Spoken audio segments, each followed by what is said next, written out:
Hello everyone and welcome you to boost scholar. Boost scholar के इस video में हम graphical representation of Boyle's law and Charles law के बारे में पढ़ेंगे। गैस इक्वेशंस को कैसे डिराइव किया जाता है through the boils law and Charles law equation, इसको हम स्टडी करेंगे। एंड एट द लास्ट कुछ क्वेश्चंस भी हम Boyle's law, Charles law and gas equation के सॉल्व करने की कोशिश करेंगे। इससे पहले वाली गैस लॉज की वीडियो में मैंने गैस लॉज के behaviour in the respect of temperature, pressure and volume को समझाया था।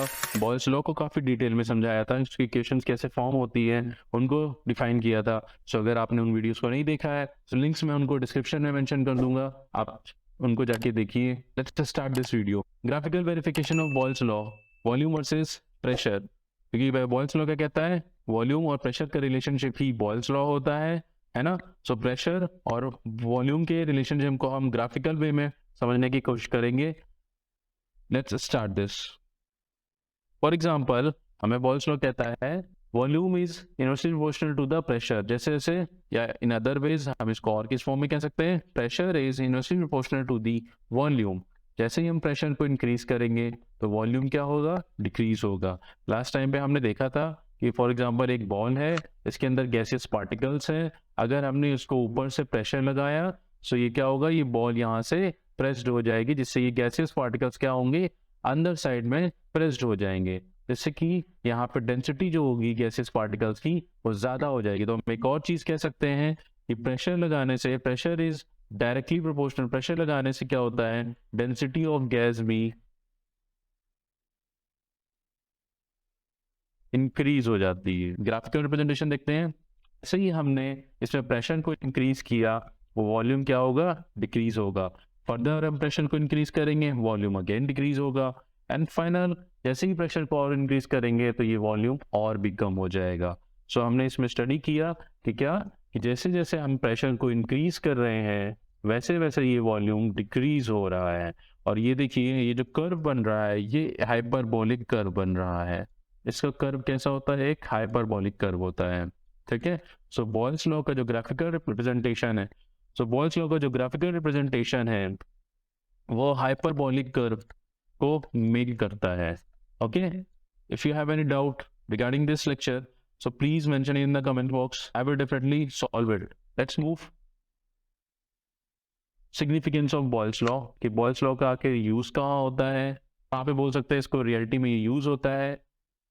With increase in pressure, volume decreases and the gas become denser. Density of gas depend होती है प्रेशर पे। जैसे जैसे आप प्रेशर को इंक्रीज करोगे वैसे ही गैसियस पार्टिकल्स क्या होंगे, ये आपस में और पास में आने लगेंगे, और जैसे जैसे पास में आने लगेंगे तो ये क्या होगा, डेंसर होगा। For example 1 centimetre of cube volume में, पहले ये मान लेते हैं, इसमें गैसियस पार्टिकल्स अभी ऐसे ऐसे मूव कर रहे थे।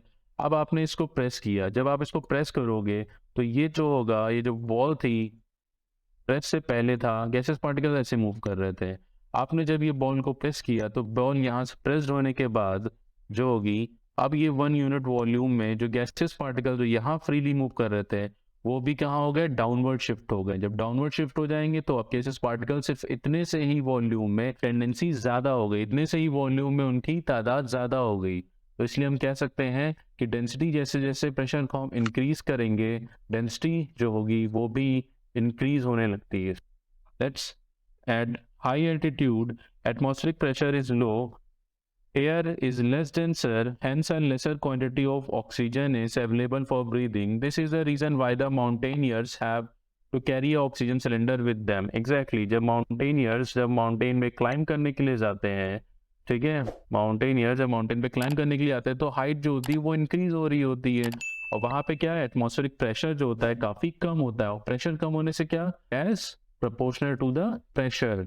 अगर प्रेशर ज्यादा है तो डेंसिटी जो होगी ज्यादा होगी, मतलब वहां गैसेस पार्टिकल ज्यादा होंगे। मगर हाइट पे क्या होता है, एटमॉस्फेरिक प्रेशर कम होता है। जब प्रेशर कम होने की वजह से वहां पे क्या होगा, डेंसिटी ऑफ जो गैस होगी कम होगी, कम होगी तो वहां ऑक्सीजन और कार्बन डाइऑक्साइड अदर गैसेस के जो पार्टिकल्स होंगे वो भी कम होंगे, जिसकी वजह से फिर सांस लेने में प्रॉब्लम होगी। इसीलिए वो अपने साथ ऑक्सीजन सिलेंडर को भी कैरी कर लेते हैं। So this is the significance of a Boyle's law. Let's move to the next slide. That is a Charles law. Charles law जिस तरीके से बोल्स लॉ प्रेशर और वॉल्यूम के रिलेशनशिप को डिफाइन करता है, exactly the same way Charles law also define the temperature and volume relationship, है ना। क्या कहता है, increase of temperature volume also increases, increase of temperature volume also increases। इस बलून कैसे इन्फ्लेट हो रहा था, जैसे जैसे हम टेम्परेचर उसको इंक्रीज कर रहे थे, जब हम उसको नीचे से टेम्परेचर इंक्रीज करेंगे तो गैसेस पार्टिकल्स गैस बलून के अंदर भी विग्रसली मूव होंगे, जिसकी वजह से उसको अपलिफ्ट कर ले रहे थे, ठीक है। So increase of temperature volume also increases, so volume is directly proportional to the temperature, ठीक है। और जैसे डायरेक्टली प्रोपोर्शन हटाएंगे कि कांस्टेंट हो जाएगा, है ना, एंड टी इज टेम्परेचर। तो इससे क्या निकल के आया इक्वेशन कि v upon T equal to K, ठीक है। टी को जैसे आप इधर शिफ्ट करोगे तो क्या बनाएगा, v upon T equal to K, जैसे बॉयल्स लॉ में था P V equal to K, similarly इसमें चार्ल्स लॉ में है v upon T. Boyle's law pressure and volume के रिलेशनशिप को डिफाइन कर रहा था, Charles law volume and temperature के रिलेशनशिप को डिफाइन कर रहा है। Let's move to the next one,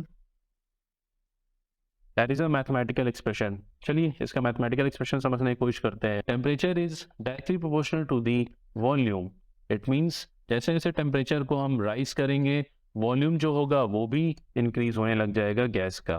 temperature को जैसे इंक्रीज करेंगे वॉल्यूम ऑफ द गैस वो भी इंक्रीज होगा और कंटेनर का वॉल्यूम पहले से ज़्यादा और हो राइज हो जाएगा, ठीक है।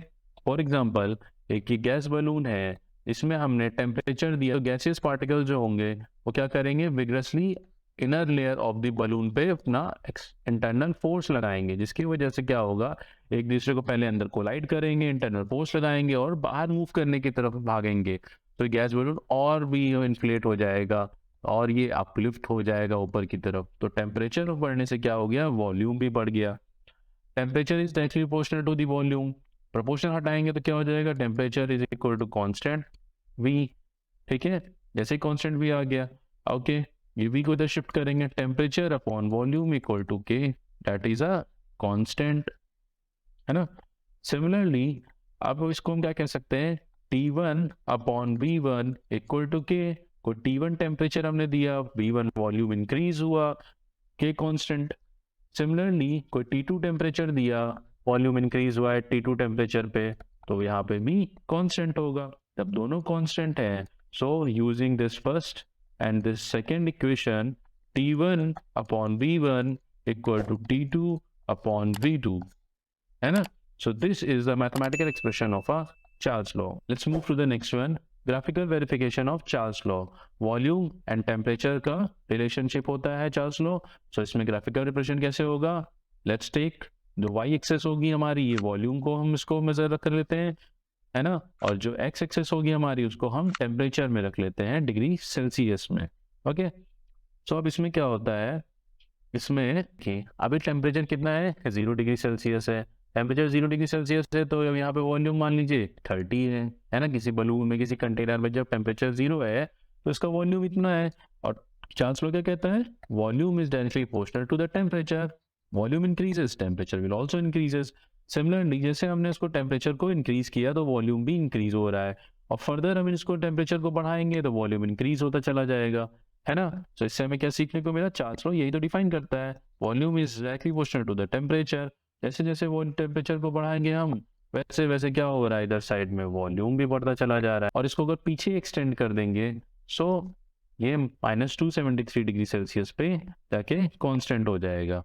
ये क्या है, ये टेम्परेचर, ये वो टेम्परेचर है कि अगर ये टेम्परेचर मिल गया तो जो मॉलिक्यूलर मोशन होता है वो सीज हो जाएगा, ये माना जाता है, जो कि प्रैक्टिकल नहीं है, थ्योरेटिकल वे में होता है।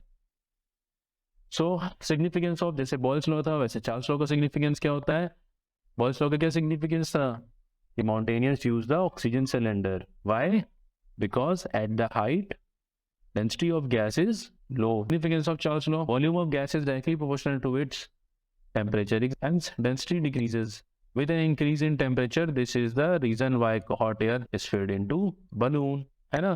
क्या बोला इसने, कि जैसे ही टेम्परेचर इंक्रीज कर रहे हैं, सो अभी जो गैसेस पार्टिकल्स यहाँ पे, अभी इनकी डेंसिटी क्या थी, गैसेस पार्टिकल्स की ज़्यादा थी, जैसे ही एक बलून टेम्परेचर इंक्रीज किया, आफ्टर इंक्रीजिंग द टेम्परेचर, जो गैसेस मॉलिक्यूल्स है वो तेजी से भागेंगे, वाइब्रेट करेंगे, और जो उनमें इंटर पार्टिकल स्पेस था वो काफ़ी इंक्रीज हो जाएगा।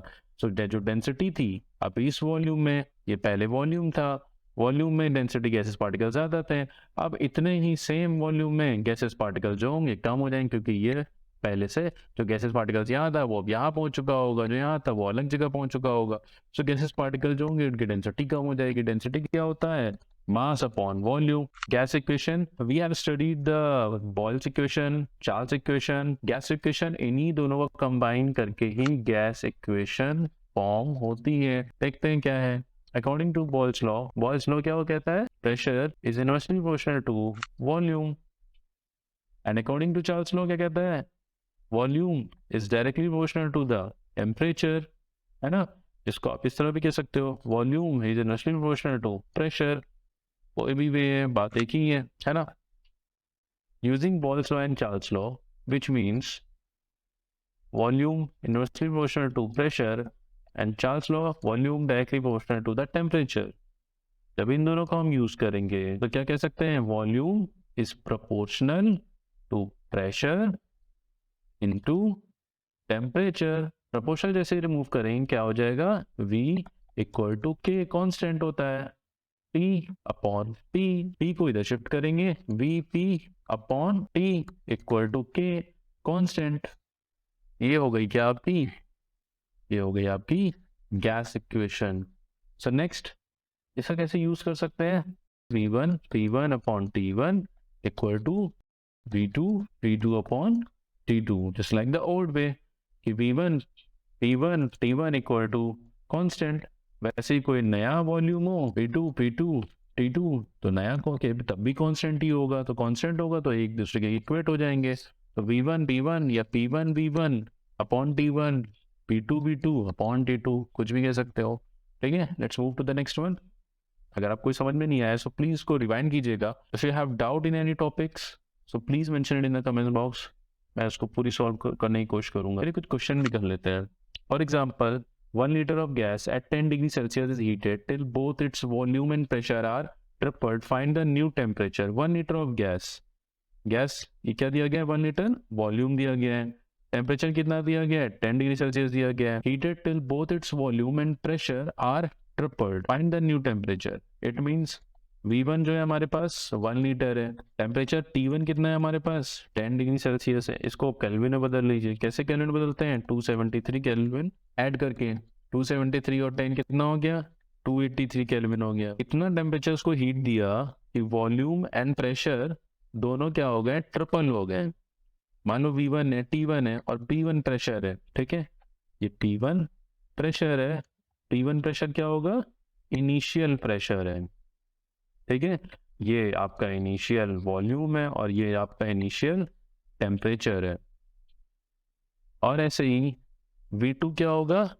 Volume and pressure are tripled. Volume यानी कि V2 is tripled of V1 and pressure P2 is tripled of P1। Okay, V2 is tripled of V1, P2 is tripled of P1. Find the new temperature. T1 तो दिया गया था, हमें अब T2 निकालना है। ये तीनों वेरिएबल्स यहाँ पे हैं, ये तीनों वेरिएबल्स आपके यहाँ पे हैं। So it means gas equation P1 V1 upon T1 equal to P2 V2 upon T2। इसमें वैल्यू पुटअप करेंगे। P1 कितना प्रेशर है? P1 कुछ नहीं है, हमें दिया ही नहीं था, into V1 that is 1 litre. So ये आपका V1 क्या हो जाएगा? V1 P1 is a 1, T1 which is a 283 equal to P1 P2 is a 3 times of P1, ठीक है, into V2 that is a 3 times of V1 और V1 क्या था? 1 था, सो 3 हो जाएगा यहाँ पे, है ना, अपॉन T2 हमें निकालना है। तो ये कितना हो जाएगा? 3 3 जा 9। P1 और P1 दोनों ही कैंसिल आउट हो जाएंगे क्योंकि ये मल्टीप्लिकेशन में है। जैसे आप इसको भेजेंगे या इसको इधर भेजेंगे तो ये P1 और P1 कैंसिल आउट हो जाएंगे। इधर क्या बचा हमारा? इधर हमारा बचा हुआ है 1 upon 283 equal to 9 upon T2, है ना। और जब T2 को सॉल्व करेंगे, टेम्परेचर T2 हमें निकालना है, कितना आ जाएगा? 9 इंटू 283, है ना। तो जब 9 इंटू 283 ऐसे आप इसको सॉल्व करेंगे क्या आ जाएगा? 2547 केल्विन। है ना। अब केल्विन से सेल्सियस में जाना है तो -273 कर दीजिएगा, आपके पास आंसर डिग्री सेल्सियस में आ जाएगा। Okay, let's move to the next one. At a particular temperature, a certain quantity of gas occupies of a volume 74 centimeter cube at a pressure 760 mm, है ना।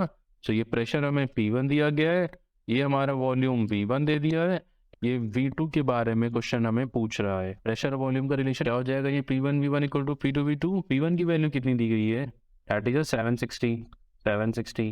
V1 हमें कितना दिया गया है, V1 हमें दिया गया है 74 सेंटीमीटर क्यूब, है ना। पहले हमें यूनिट को सेम करना पड़ेगा क्योंकि यहाँ पे यूनिट्स एकदम अलग अलग हैं। 1 सेंटीमीटर होता है 10 मिलीमीटर 10 mm, और 1 mm कितना हो जाएगा 1/10 cm, ये 1 mm हो गया। तो 760 mm कितना हो जाएगा आपका, 760 mm आपका इंटू 760, यहाँ भी इंटू करना पड़ेगा 760 mm 760/10 दैट इज 76 सेंटीमीटर। तो यहाँ पे हमारा 76 प्रेशर 74 वॉल्यूम सेंटीमीटर में आ चुका है ये चीज़, सेम यूनिट। उसी तरीके से प्रेशर 2 क्या हो जाएगा 740 है, डिवाइड बाई 10 कर देंगे हम इसको, ये सेंटीमीटर में आ जाएगा, डैट इज 74 इंटू V2 हमें फाइंड करना है ना। ये देखिए 74 कट गया, 76 इक्वल टू वॉल्यूम, तो वॉल्यूम हमारा 76 सेंटीमीटर हो गया। So thank you for today's, मिलते हैं जल्दी नेक्स्ट वीडियो में।